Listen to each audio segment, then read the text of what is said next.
जय हिंद फ्रेंड्स, आप सभी का स्वागत है स्टडी विथ मोहित। मैं आपका मोहित। आज हम लोग पढ़ने वाले हैं सेंसस यानी जनगणना और पॉपुलेशन यानी जनसंख्या के बारे में पढ़ेंगे और जातिगत जनगणना जो हुआ है उसके बारे में भी पढ़ेंगे। सबसे पहले देखते हैं हम लोग सेंसस यानी जनगणना क्या है। ये है जनगणना जो है संघ सूची का विषय है, जिसका उल्लेख 7वीं अनुसूची में किया गया है और 7वीं अनुसूची के क्रमांक संख्या 69 में भी किया गया है और अनुच्छेद 246 में इसका वर्णन मिलता है।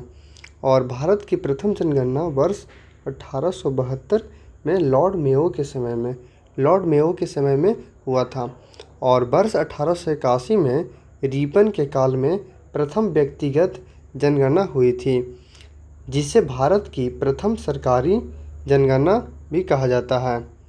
वर्ष 1881 के जनगणना के दौरान जनगणना आयुक्त के रूप में प्लाउडेन थे। नेक्स्ट बात करते हैं 1872 से। 1872 प्रथम जनगणना हुआ था और इसके बाद फिर 9 साल के बाद 1881 में प्रथम सरकारी जनगणना हुआ था, जिसे प्रथम नियमित जनगणना भी कहा जाता है। 1881 के 10 साल बाद 1891 में जनगणना हुआ था। ये प्रथम दशकीय जनगणना इसे कहा जाता है और इसके बाद हुआ था 1901 में, और ये 1901 की जनगणना जो है 20वीं शताब्दी की प्रथम जनगणना कहा जाता है इसे, और 20वीं शताब्दी की प्रथम और जनगणना 1901 में ही हुआ था। और उसके बाद नेक्स्ट चलते हैं 1921 में जो है जनसंख्या विभाजक वर्ष इसे कहा जाता है 1921 को, और इसमें नकारात्मक वृद्धि यानी -0.36 की इसमें गिरावट देखी गई थी। और ये क्यों देखी गई थी? क्योंकि इस समय प्लेग महामारी फैल गई थी और 1918 के काल में, और फर्स्ट वर्ल्ड वार ही भी उस समय चल रहा था। इसके कारण भी यहाँ पर जनसंख्या नकारात्मक देखी गई थी। नेक्स्ट बात करते हैं 1951 की जनगणना। 1951 में क्या होता है? स्वतंत्र भारत की प्रथम जनगणना हुआ था 1951 में, और इस समय जनगणना आयुक्त जो थे आर्य गोपाल स्वामी थे। नेक्स्ट बात करते हैं 1971 का जनगणना।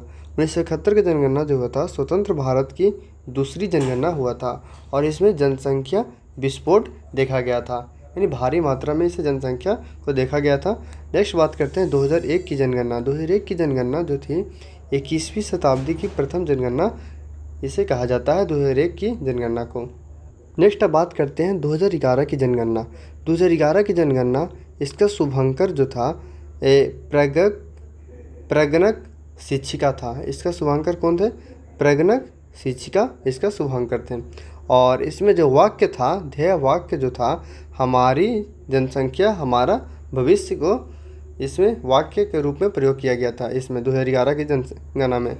और इस समय 2011 की जनगणना आयुक्त कौन थे? उस समय सी चंद्र मौली 2011 के जनगणना आयुक्त थे। और 2011 में प्रश्नों की संख्या जो थी 29 रही थी, जो कि 1951 में केवल 14 थी। नेक्स्ट बात करते हैं पॉपुलेशन यानी जनसंख्या के बारे में। कुल जनसंख्या जो है भारत के 1 मार्च 2011 के अनुसार तक, यानी इसका हो जाएगा, इस समय हो जाएगा 121 करोड़ 193,422 हो जाएगा 2011 के जनगणना के अनुसार भारत की जनसंख्या, यानी 1 मार्च 2011 तक की।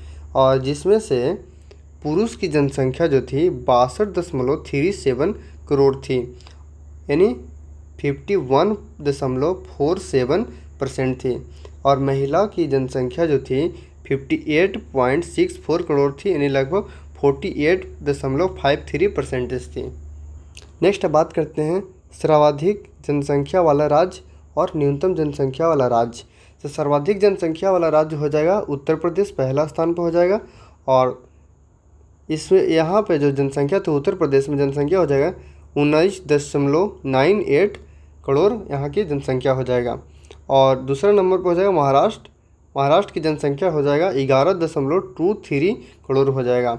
और बिहार की जनसंख्या हो जाएगा 10.41 करोड़ हो जाएगा। और नेक्स्ट है चौथा नंबर पश्चिम बंगाल, और इसका हो जाएगा 91.27 लाख। पश्चिम बंगाल की हो जाएगा 9.12 करोड़ हो जाएगा। पश्चिम बंगाल की कितना हो जाएगा जनसंख्या 2011 के अनुसार 9.12 करोड़ हो जाएगा। और आंध्र प्रदेश की हो जाएगा 5वां स्थान पर आंध्र प्रदेश आ जाएगा, यहाँ पे हो जाएगा 8.46 करोड़ हो जाएगा। नेक्स्ट अब बात करते हैं न्यूनतम जनसंख्या वाले राज्य। पहला स्थान पर हो जाएगा सिक्किम 6.07 लाख हो जाएगा। दूसरे स्थान पर हो जाएगा मिजोरम 10.91 लाख हो जाएगा। और तीसरा नंबर पर अरुणाचल प्रदेश हो जाएगा और यहाँ पर हो जाएगा 13.84 लाख हो जाएगा। चौथा स्थान पर गोवा हो जाएगा 14.59 लाख हो जाएगा। और पाँचवा स्थान पर नागालैंड हो जाएगा और यहाँ पे हो जाएगा जनसंख्या 19.78 लाख हो जाएगा। और सर्वाधिक जनसंख्या वाला यूटी की अगर बात करें तो यूटी हो जाएगा दिल्ली, यहाँ की जनसंख्या हो जाएगा 1.68 करोड़ हो जाएगी। और न्यूनतम जनसंख्या वाला यूटी हो जाएगी लक्षद्वीप, यहाँ पर हो जाएगी कितना जनसंख्या 64,473 हो जाएगी जनसंख्या। और जनसंख्या वृद्धि कब कब देखी गई थी 1951 में देखी गई थी 21.5% देखी गई थी जनसंख्या वृद्धि दर। और 1971 में कितना देखी गई थी तो 24.8% देखी गई थी। और 2001 में देखी गई थी कितना 21.54% जनसंख्या वृद्धि दर देखी गई थी। और 2011 में देखी गई थी 17.64% या 17.7% देखी गई थी जनसंख्या वृद्धि दर 2011 में।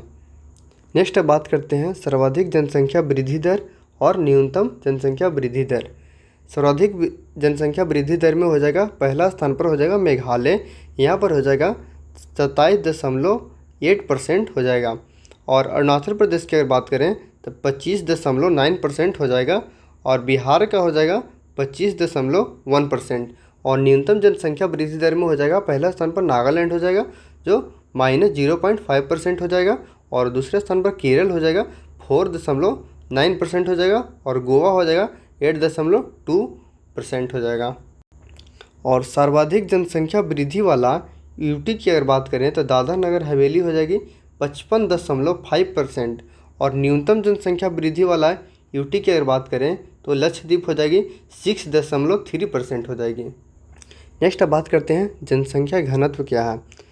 प्रति वर्ग किलोमीटर में निवास करने वाले लोगों की संख्या को ही जनसंख्या घनत्व कहा जाता है। और 2011 में 325 थी जो 2011 में 382 हो गई, लगभग 57 की वृद्धि हो गई 2001 से 2011 में के बीच में। और मैदानी भाग में जनसंख्या घनत्व 500 से अधिक होती है। और पठारी भाग में जनसंख्या घनत्व 300 से 500 के बीच में रहती है।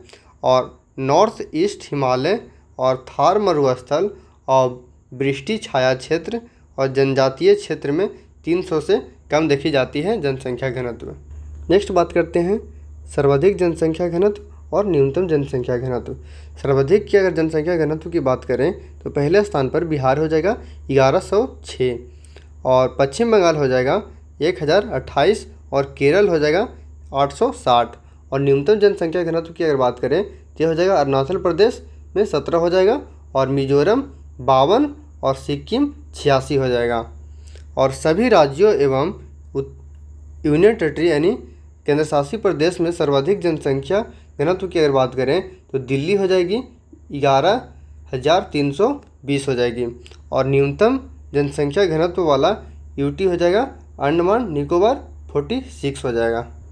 2011 में नगरीय जनसंख्या जो थी 31.2% थी और ग्रामीण जनसंख्या जो थी 68.8% थी।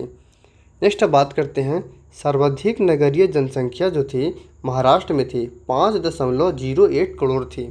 और सर्वाधिक ग्रामीण जनसंख्या जो थी उत्तर प्रदेश में थी 15.53 करोड़ थी। और न्यूनतम नगरीय जनसंख्या जो थी सिक्किम में थी 1.53 लाख थी। और न्यूनतम ग्रामीण जनसंख्या जो थी और ये हो जाएगी सिक्किम में ही 4.57 लाख हो जाएगी। सर्वाधिक नगरीय जनसंख्या प्रतिशत या अनुपात में पूछेगा तो हो जाएगा गोवा में 62.2% हो जाएगा। और सर्वाधिक ग्रामीण जनसंख्या प्रतिशत या अनुपात में अगर पूछेगा तो हिमाचल प्रदेश हो जाएगा 90% या एक्यूरेट है 89.96% हो जाएगा। और न्यूनतम नगरीय जनसंख्या प्रतिशत की बात करें तो या अनुपात में बात करें तो हिमाचल प्रदेश हो जाएगा 10%। और न्यूनतम ग्रामीण जनसंख्या प्रतिशत या अनुपात की अगर बात करें तो ये हो जाएगा गोवा 37.8% हो जाएगा। सर्वाधिक शहरी जनसंख्या अनुपात वाला यूनियन टेरिटरी यानी केंद्र शासित प्रदेश हो जाएगा दिल्ली 95% हो जाएगा। नेक्स्ट अब बात करते हैं लिंगानुपात। प्रति हजार पुरुषों की तुलना में महिलाओं की संख्या को ही लिंगानुपात कहा जाता है। 2001 में 933 था जो बढ़कर 10 से बढ़कर 943 हो गया, यानी 10 की वृद्धि हो गई। और जो 1951 में 946 था। नेक्स्ट अब बात करते हैं सर्वाधिक लिंगानुपात और न्यूनतम लिंगानुपात कौन कौन सा राज्य में है। पहला स्थान पर हो जाएगा केरल, यहाँ पर हो जाएगा 1084 हो जाएगा। और तमिलनाडु की अगर बात करें तो तमिलनाडु में हो जाएगी 996, और आंध्र प्रदेश में हो जाएगी 993, और छत्तीसगढ़ में हो जाएगी 991, और बिहार 918। न्यूनतम लिंगानुपात की अगर बात करें तो हरियाणा में हो जाएगी 879 हो जाएगी, और जम्मू कश्मीर में अगर बात करें तो 889 हो जाएगी, और सिक्किम में अगर बात करें तो 890 हो जाएगी। नेक्स्ट अब बात करते हैं बाल लिंगानुपात। ये जो बाल लिंगानुपात है 0 से 6 वर्ष की आयु को ही दर्शाता है। बाल लिंगानुपात 2001 में 927 था जो 8 घटकर 919 रह गया है। सर्वाधिक बाल लिंगानुपात और न्यूनतम बाल लिंगानुपात के बारे में देखते हैं कौन कौन सा राज्य में कितना है। अरुणाचल प्रदेश में अगर बात करें तो 972 हो जाएगा, और मिजोरम में हो जाएगा 970, और मेघालय में हो जाएगा 970, यानी मेघालय और मिजोरम दोनों सेम ही है। और न्यूनतम की अगर बात करें, न्यूनतम बाल लिंगानुपात की अगर बात करें तो हरियाणा में हो जाएगा 834, और पंजाब में हो जाएगा 846, और जम्मू कश्मीर में हो जाएगा 862। सर्वाधिक लिंगानुपात वाला केंद्र शासित प्रदेश हो जाएगा पुडुचेरी, और यहाँ पर हो जाएगा 1037 हो जाएगा। और न्यूनतम लिंगानुपात वाला केंद्र शासित प्रदेश हो जाएगा दमन और दीव 618 हो जाएगा। नेक्स्ट बात करते हैं धर्म आधारित जनगणना। धर्म आधारित जनगणना जो था 25 अगस्त 2015 को आंकड़े जारी किया था, और ये संपूर्ण जनगणना को 6 वर्गों में विभाजित किया गया है। पहला हिंदू जो है 96.63 करोड़ है, यानी 79.8% है। और 2001 से 2011 के मध्य 0.7% की मतलब घटी हुई है, यानी इसे कम देखी गई है, क्या कह सकते हैं गिरावट देखी गई है 0.7 में। और नेक्स्ट बात करते हैं मुस्लिम जो है 17.22 करोड़ देखा गया है जनसंख्या मुस्लिम का, और इसे परसेंटेज में देखो, प्रतिशत में देखा तो 14.2% हो जाएगा। और 2001 से 2011 के मध्य 0.8% की वृद्धि हुई है। और नेक्स्ट बात करते हैं ईसाई धर्म में। ईसाई धर्म में 2.78 करोड़ है इसका जनसंख्या, और इसका परसेंटेज में अगर देखें तो 2.3% है, यानी 2.3% इसकी है जनसंख्या। और इसका लिंगानुपात की अगर बात करें ईसाई धर्म के लिंगानुपात की तो 1006 हो जाएगा जो मैक्सिमम है। और सिख धर्म की अगर बात करें तो 2.08 करोड़ हो जाएगी इसकी जनसंख्या, और 1.7% हो जाएगी इसकी प्रतिशत में देखें तो। और लिंगानुपात हो जाएगी 893, यानी जो मिनिमम है। नेक्स्ट बात करते हैं बौद्ध धर्म की अगर बात करें तो 0.84 करोड़ हो जाएगी इसकी टोटल जनसंख्या। जैन धर्म देखें तो अगर 0.45 करोड़ इसकी जनसंख्या हो जाएगी। और अन्य धर्म एवं धारणाओं में विश्वास करने वाले लोगों की अगर जनसंख्या देखें तो 0.79 करोड़ हो जाएगी। और जो धर्म अपना नहीं बताया है उसका जनसंख्या हो जाएगा 0.29 करोड़ हो जाएगी।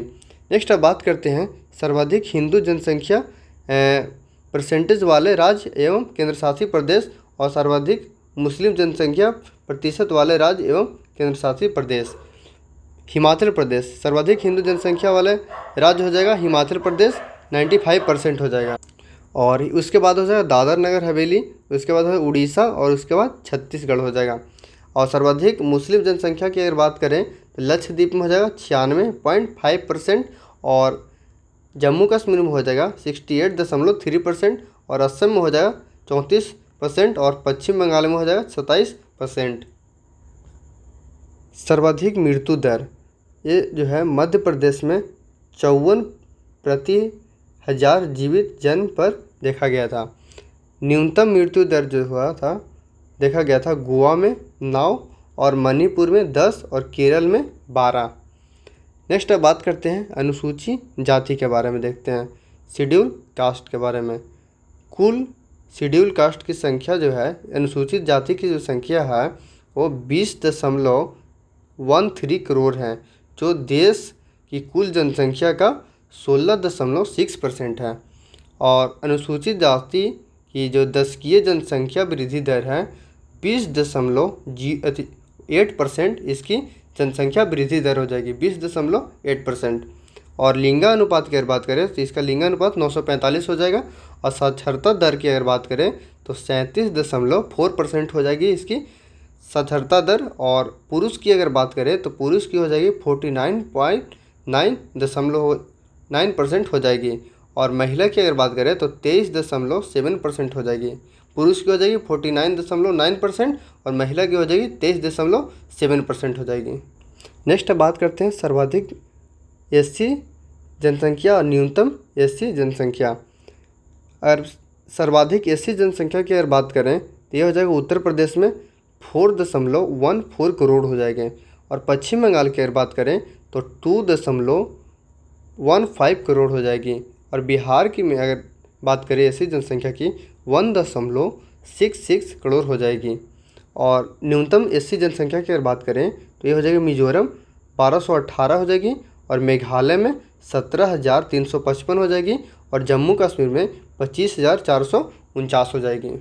नेक्स्ट अब बात करते हैं मोस्ट वीवीआई है जीरो एससी पॉपुलेशन हो जाएगा नागालैंड, अरुणाचल प्रदेश और अंडमान निकोबार और लक्षद्वीप में।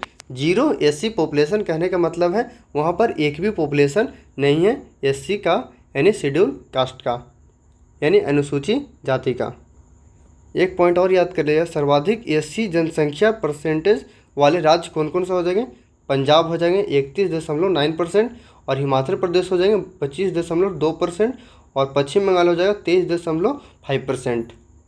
नेक्स्ट अब बात करते हैं अनुसूचित जनजाति यानी शेड्यूल ट्राइब्स के बारे में।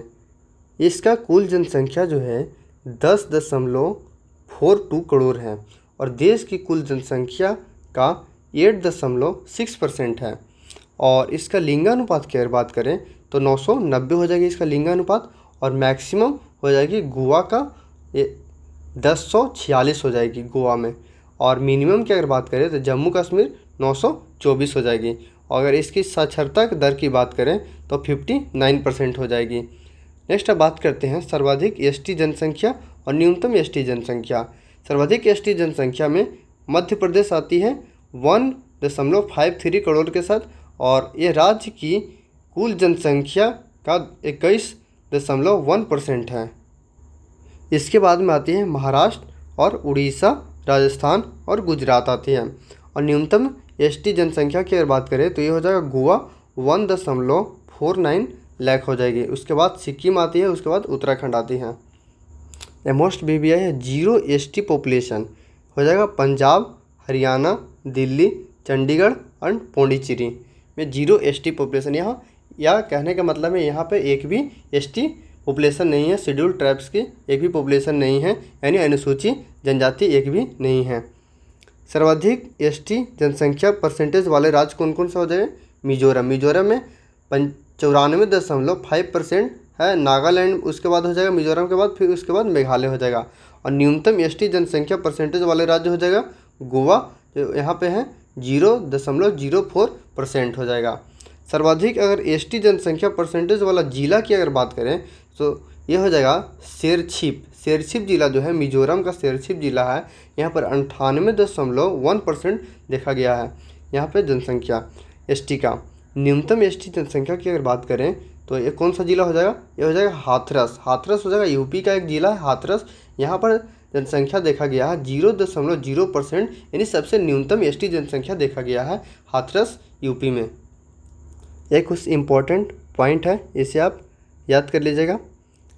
प्रथम जनसंख्या नीति ये हुआ था 1948 में बना था और दूसरा जनसंख्या नीति 1976 में ये बना था या लागू हुआ था। तीसरी व नवीनतम जनसंख्या नीति जो है 2000 जो अभी वर्तमान में है, और लक्ष्य इसमें रखा गया था 2000 वाला में तीसरी व नवीनतम जनसंख्या वाला लक्ष्य जो रखा गया था, कुल प्रजनन दर यानी टोटल फर्टिलिटी रेट को 2.1 तक करना था इसका, और शिशु मृत्यु दर जो 30 तक सीमित करना था इसको, और मातृ मृत्यु दर जो था 1 लाख पर 100 से कम करना था, जो वर्तमान में 167 है। नोट अगर देखते हैं एक ये भी इम्पोर्टेंट है। प्रसिद्ध ब्रिटिश अर्थशास्त्री, एक ब्रिटिश अर्थशास्त्री थे थॉमस माल्थस के अनुसार जीविकोपार्जन के साधनों में समांतर तथा जनसंख्या में गुणोत्तर वृद्धि देखा जाता है।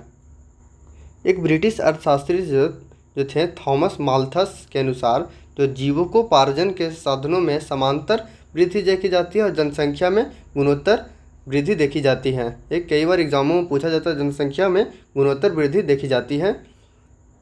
आई होप इस टॉपिक को आप लोग समझे होंगे। मिलते हैं नेक्स्ट वीडियो में। जय हिंद।